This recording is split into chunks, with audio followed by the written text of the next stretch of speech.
My sister mocked me for being adopted, so I made our parents wish they'd picked me twice. Growing up, my sister Brooke never let me forget I was adopted. While our parents showered us both with love, she'd whisper things like, "They only got you," because the agency had a 2-for-1 sale. Or at least I know where I came from. I tried not to let it bother me, but every comment chipped away at my confidence. I was 8 when my parents chose me. They already had Brooke, who was 6 at the time, but they wanted another child. After seeing me at the agency, they said it felt like I was meant to be part of our family. But Brooke never accepted me. She'd hide my homework, blame me for things she broke, and tell other kids at school I was secondhand goods. Despite her constant bullying, I worked hard in school while Brooke partied and barely maintained to see average. I was taking advanced classes and studying late into the night. Our parents noticed the difference but didn't want to compare us. They'd praise both of us equally, even when Brooke clearly didn't deserve it. Everything changed during our senior year. Brooke was failing 3 classes and risked not graduating. Instead of studying, she spent her time making TikToks about how adopted kids were damaged goods and posting Instagram stories mocking my generic brand DNA. One day I overheard her on the phone with her friend. My parents only adopted her because they felt sorry for her.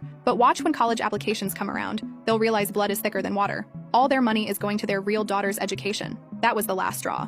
I had already been accepted to Princeton with a partial scholarship, but I hadn't told anyone yet. I decided to let Brooke dig her own grave. Every time she skipped class to hang out with her boyfriend, I kept quiet. When she forged our mom's signature on her failed math test, I looked the other way. I watched as she dug herself deeper and deeper. The day college decisions were released, our parents gathered. We were all in the living room, sitting with our eyes glued to our laptops. My father, with his hand resting on his chin, watched in silence.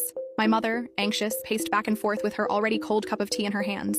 Brooke seemed too calm, which coming from her was almost always a sign that something was about to explode. "Come on, Brooke, open that email already," my mother said, trying to smile. Brooke huffed as if this was all a waste of time. "Ugh, relax. I know I got in." I didn't even need to look to know she still believed her own lie. She had sent applications to 7 colleges, even with grades that barely met the minimum. For weeks, she spent more time setting up her Instagram aesthetic for the decisions than actually filling out the forms. Delusion was a thick layer in my sister's life. She clicked. The silence lasted a second, the kind of second that seems to stretch until it becomes a weight in the air. Then she read, frowned, scrolled down the page, read again.